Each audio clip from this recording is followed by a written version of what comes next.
아마 우리나라가 강국하고 대한독립을 만세를 불렀을 때 그 심정과 좀 비슷하지 않았을까 하는 생각도 해봅니다.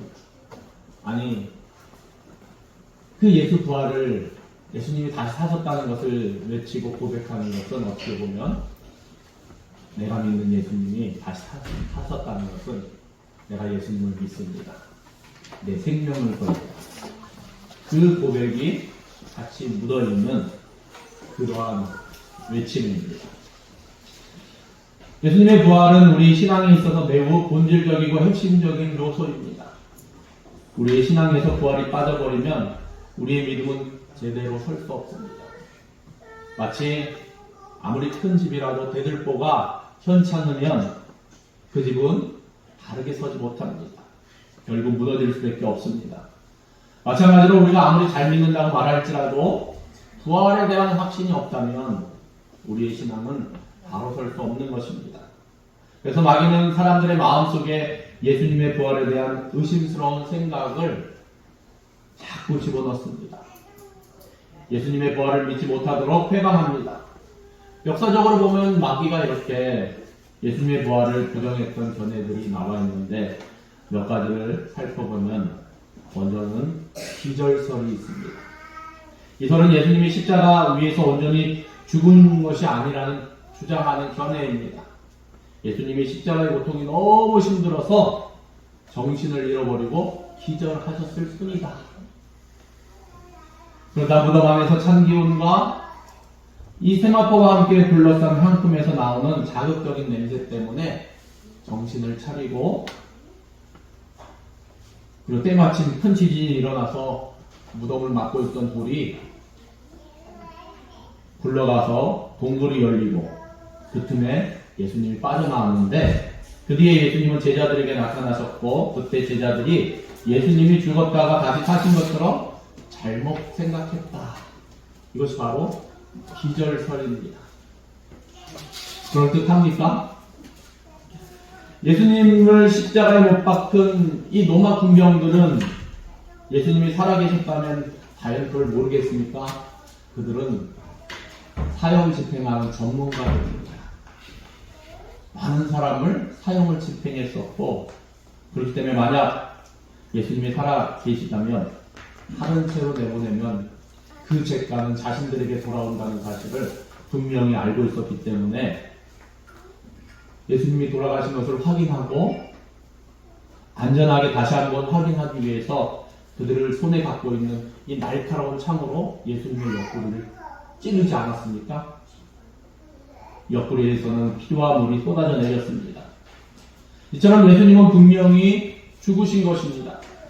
그래서 로마 군병들은 예수님의 시신을 아리마대 요셉과 니고데모에게 내주었습니다. 만약 예수님의 숨이 끊어지지 않았다면 이 두 사람도 그걸 발견하지 못했겠습니까? 그리고 사흘 동안 이 무덤에서 기절한 채로 계셨겠습니까? 예수님은 많은 피를 흘리셨습니다.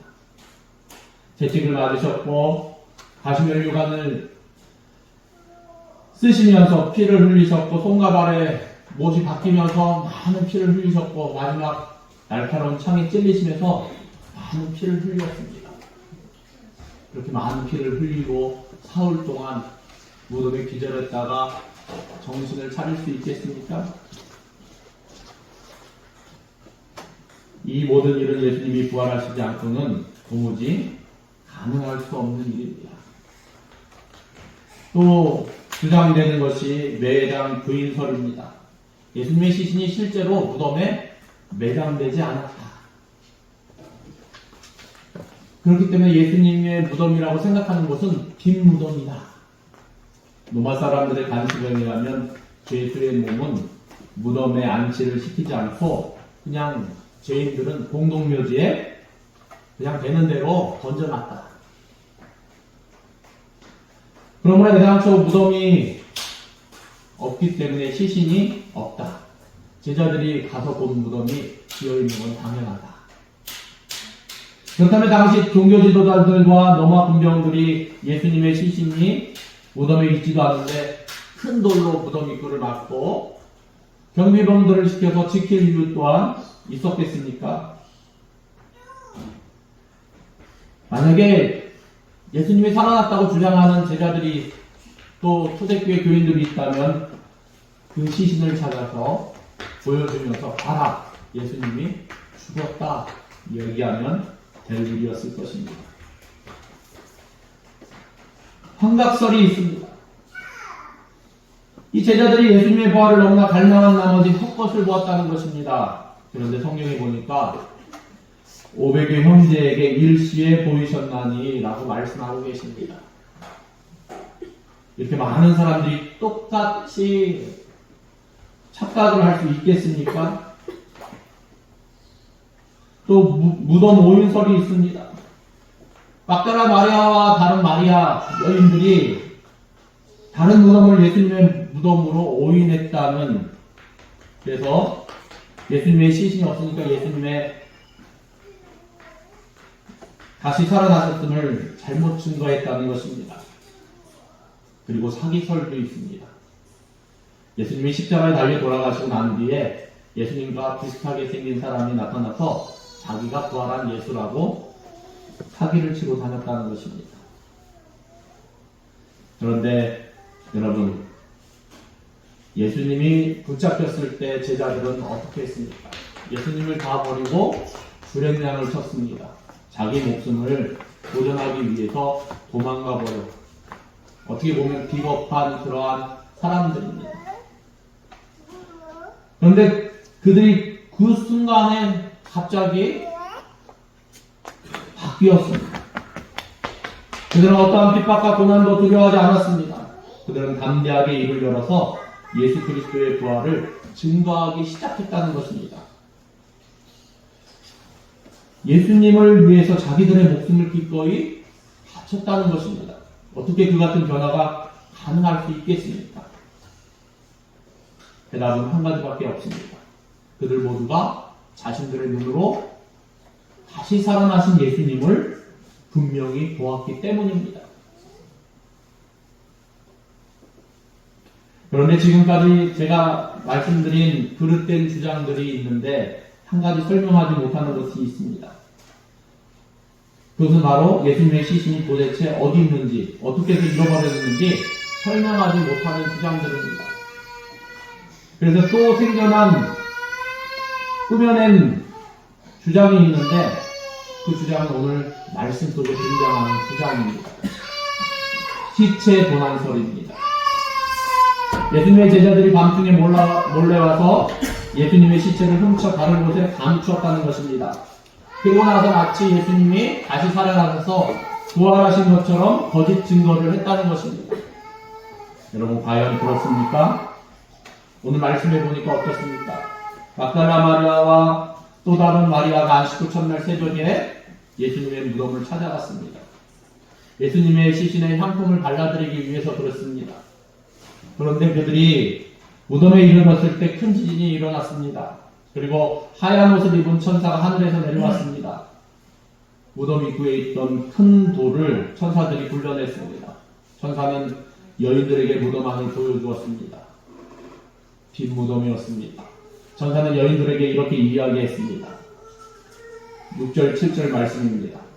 그가 여기 계시지 않고 그가 말씀하시던 대로 살아나셨느니라. 와서 그가 누우셨던 것을 보라. 또 빨리 가서 그의 제자들에게 이르되 그가 죽은 자 가운데서 살아나셨고 너희보다 먼저 갈릴리로 가시나니 거기서 너희가 배우리라 하라. 보라, 내가 너희에게 일렀느니라 하거늘. 여인들은 예수님이 부활하셨다는 소식을 듣고 그 소식을 제자들에게 전하기 위해서 달려갔습니다. 그 사이에 예수님의 무덤을 지키는 경비들 가운데 몇몇도 성으로 뛰어들어갔습니다. 그들은 모든 된 일을 대제사장에게 다 구했습니다. 큰 지진이 일어나는 것, 하늘에서 흰옷 입은 천사가 나타나는 것, 무덤을 막고 있던 돌이 굴러져 무덤이 활짝 열린 것, 그리고 그 무덤 안에 시신이 없는 빈 무덤이라는 사실을 대제사장에게 자세히 보고했을 것입니다. 근데 여기서 우리가 이런 의문을 가질 수 있습니다. 왜 무덤을 지키는 경비들은 빌라도 총독에게 가서 이 사실을 보고해야지 왜 대제사장에 가서 보고했을까? 아마도 그들은 예수님의 시체를 제대로 지키지 못한 것에 대한 두려움 때문에 처벌받을까봐 로마 총독 빌라도에게는 가지 못하고 혹 대제사장들에게 가서 의논하면 무엇인가 도움을 얻을 수 있지 않을까 생각했을 것입니다. 그래서 그들은 먼저 대제사장에게 가서 그동안 있었던 일을 자세하게 보고를 했습니다. 그런데 그 보고를 들은 대제사장들이 어떤 반응을 보였습니까? 무슨 소리야? 어떻게 죽은 사람이 다시 살아날 수 있어? 이런 반응이 아니었습니다. 저들은 예수님의 부활 자체를 부인하려고 들지 않았습니다. 아마도 대제사장들은 감히 경비병들이 자기들에게 보고하는 것이 거짓된 보고라고 생각지 않았을 것입니다. 경비병들의 보고를 받은 대제사장들은 어떤 조치를 취했습니까? 12절 말씀에 보니까 그들이 장로들과 함께 모여 의논하고 함께 모여 이 일을 의논했습니다. 지금 그들은 예수님이 부활하셨는지 안 하셨는지에 대해서는 관심이 없었습니다. 그들의 유일한 관심은 예수님의 부활로 인하여 유다 사람들이 예수님을 메시아로 믿고 그에게 가버리면 그동안 자기들이 누렸던 영향력, 영화, 권세를 어떻게 할까 하는 염려하는 것이었습니다. 그래서 그들은 공회를 모이고 의논한 결과 세 가지 결정을 내립니다. 오늘 우리가 읽은 말씀 가운데 그 세 가지 결정이 있습니다. 첫째는 12절 하반부 말씀입니다. 군병들에게 돈을 많이 주며 돈으로 무덤 경비를 섰던 자들을 매수한 것입니다.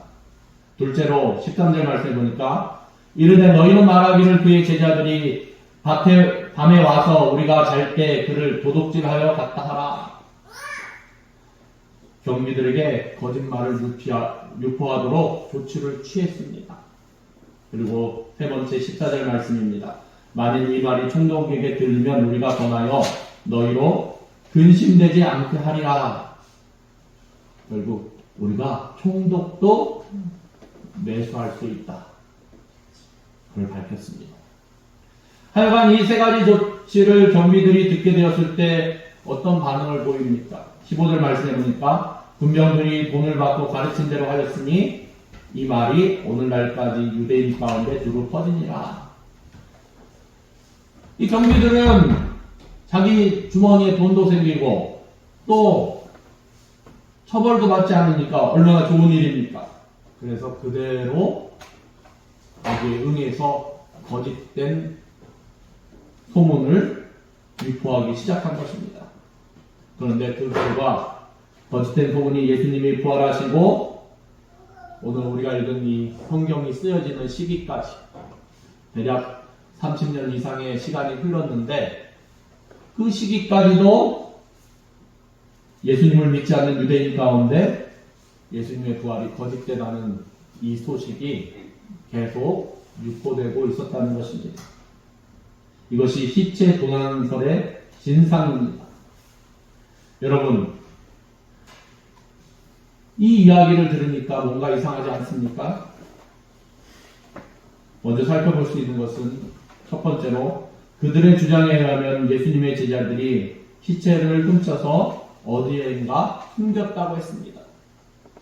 그렇다면 빨리 손을 써서 예수님의 시체를 찾으면 되지 않겠습니까? 예수님의 제자들은 기껏해야 12명이었습니다. 그들을 잡아 족치면 그 당시에는 고문도 하고 심지어는 죽이기까지 했던 시대인데 설사 입을 열지 않다 하더라도 병사들을 동원해서 예수님의 시체를 색출하면 금방 찾지 않았겠습니까? 그리고 그 시신을 보여주면서 누가 예수님이 부활했다고 거짓말하느냐 했다면은 어찌 제자들이 거기서 수긍하지 않을 수 없었겠습니까? 그런데 당시 종교 지도자들이나 로마 군병들은 아무도 그런 시도조차 생각하지 않았다는 것입니다. 찾으려고 하지 않았다는 것입니다. 그것은 무슨 뜻이겠습니까? 그들도 이미 예수님이 부활하셨다는 사실을 인정하고 있었기 때문입니다. 둘째로 예수님의 제자들이 예수님의 시체를 훔쳤다고 주장하는데 그거는 그 당시 제자들의 상황을 잘 몰랐기 때문입니다. 여러분, 예수님의 제자들이라고 해서 예수님의 부활을 처음부터 믿었습니까? 누가복음 24장 11절에 보면 예수님의 부활을 목격한 여인들이 사도들에게 예수님의 부활을 전했을 때 사도들은 그들의 말을 허탄한 듯이 들려 믿지 아니하나 그들은 예수님의 부활에 대해서 믿지 아니했다고 증거하고 있습니다. 심지어 엠마오로 내려가는 두 제자도 마찬가지였습니다. 예수님과 동행하고 있었지만 예수님의 부활을 믿지 않고 있었습니다. 또 예수님의 제자였던 도마는 어떻습니까? 마찬가지입니다. 내가 그 손에 못자국을 보면 내 손가락을 그 못자국에 넣으면 내 손을 그 옆구리에 넣어보지 않고는 믿지 아니하겠노라 하니라. 도무지 믿지 못했습니다. 그러한 예수님의 제자들이 밤중에 몰라가서 예수님의 시체를 훔쳐올 용기가 과연 있었겠습니까? 예수님이 잡히실 때도 나 살려라 도망갔던 제자들입니다. 어떻게 보면 나약하고 평범한 그러한 인생들입니다. 더군다나 부활하시지도 않은 예수님을 위해 그들이 자신의 생명을 바쳐 순교까지 하겠습니까? 어림없는 소리입니다. 셋째로는 로마 군병들이 파수를 서지 않고 모두 잠을 잤다고 했습니다. 여러분, 이게 가능한 일입니까? 물론 여러 사람 가운데 몇 사람은 파수를 하고 몇 사람은 잠을 청할 수 있었을 것입니다. 그렇게 이해하면 이해할 수 있습니다. 그런데 로마 군병들이 자기들의 책임을 소홀히 하고 모두 다 잠을 잤다는 것입니까? 있을 수 없는 일입니다. 설사 그들이 주장하는 대로 모두 다 잠이 들었다 한다면 밤중에 시신을 제자들이 훔쳐갔는지 누가 훔쳐갔는지 어떻게 알겠습니까? 앞뒤가 맞지 않습니다. 더불어 그때 큰 지진이 일어나고 무덤의 입구를 막고 있던 돌이 움직일 정도의 큰 지진이었습니다. 요란한 소리가 났을 텐데 한 사람도 깨어나지 않았다는 것은 말도 안 됩니다. 물론 이렇게 말할 수도 있습니다. 지나가던 사람이 보고서 이 군병들에게 알려주었다. 또 이 말도 좀 이상하지 않습니까? 만약 그랬다면 서둘러 범인을 잡아 잃어버린 예수님의 시체를 찾는 것이 급선무이지 그들은 그것을 지키고자 사명을 받았는데 성 안에 가서 대제사장들에게 되어진 일을 고하는 것이 급선무였겠습니까? 결론적으로 우리 예수님은 부활하신 것이 너무나도 분명합니다. 예수님의 부활은 역사적인 사실입니다. 우리 모두가 예수님의 부활에 대한 확신을 가지시기 바랍니다. 그래야 우리 부활에 대한 믿음도 굳게 서는 것입니다. 마지막으로 우리가 한 가지 더 생각해 볼 수 있는데 그러면 왜 마태는 오늘 말씀 속에 로마 군병들의 입에서 나오는 거짓된 소문을 기록하고 있는 것입니까? 여기에는 영적 의미가 있는 줄 생각이 듭니다. 본문에 나타난 로마 군병들은 예수님의 부활을 직접 목격한 사람들입니다. 그럼에도 불구하고 예수님은 그들의 입을 통해서 복음이 전해지는 것을 원하지 아니하셨습니다. 예수님을 믿지 않는 그들의 입을 통해서 부활이 증거되는 것을 원치 아니하셨다는 것입니다. 그들은 예수님의 부활을 목격했지만 타락한 대제사장의 무리들에 의해서 매수당해서 진실과는 전혀 반대되는 거짓말을 유포하는 자들이 되고 말았습니다. 그러면 예수님은 누구를 통해서 복음이 전해지기를 원하시고 계신 것입니까? 누구를 통해서 예수님의 부활이 증거되기를 원하시는 것입니까?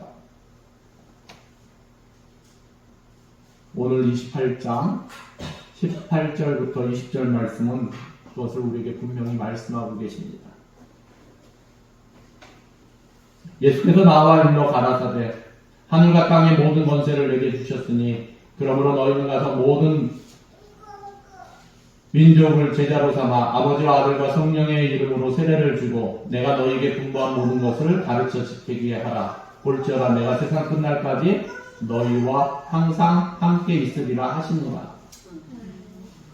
예수님의 부활을 확신하는 우리들, 살아계신 예수님으로 인해 마음이 뜨거워진 이 부활의 믿음을 갖고 있는 우리들, 예수님이 너무 좋고 예수님을 너무 사랑하고 예수님의 사랑과 은혜 가운데 감격하고 있는 우리들을 통해서 이 복음이, 예수님의 부활이 증거되기를 원하셨다는 것입니다.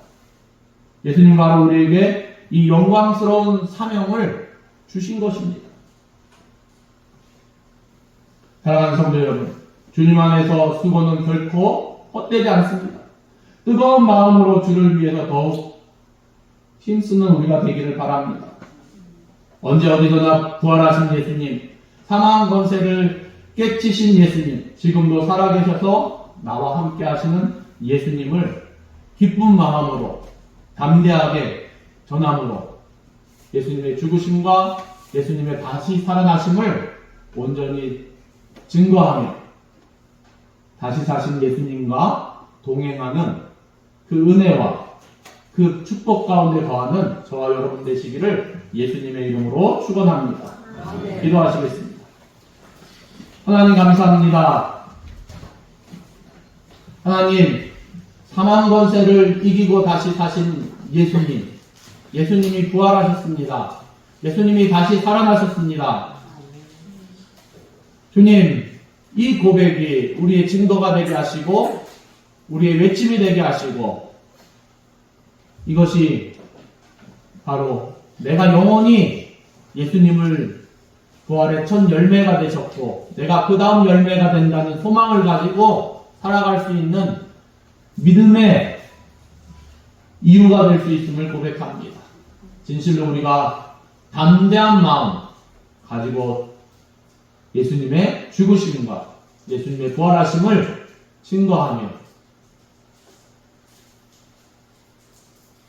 여인들이 예수님의 부활을 통해서 기쁨을 얻었던 것처럼 우리 안에도 그 기쁨이 충만할 수 있도록 우리를 다스려 주시옵소서.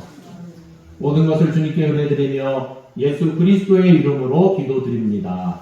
아멘.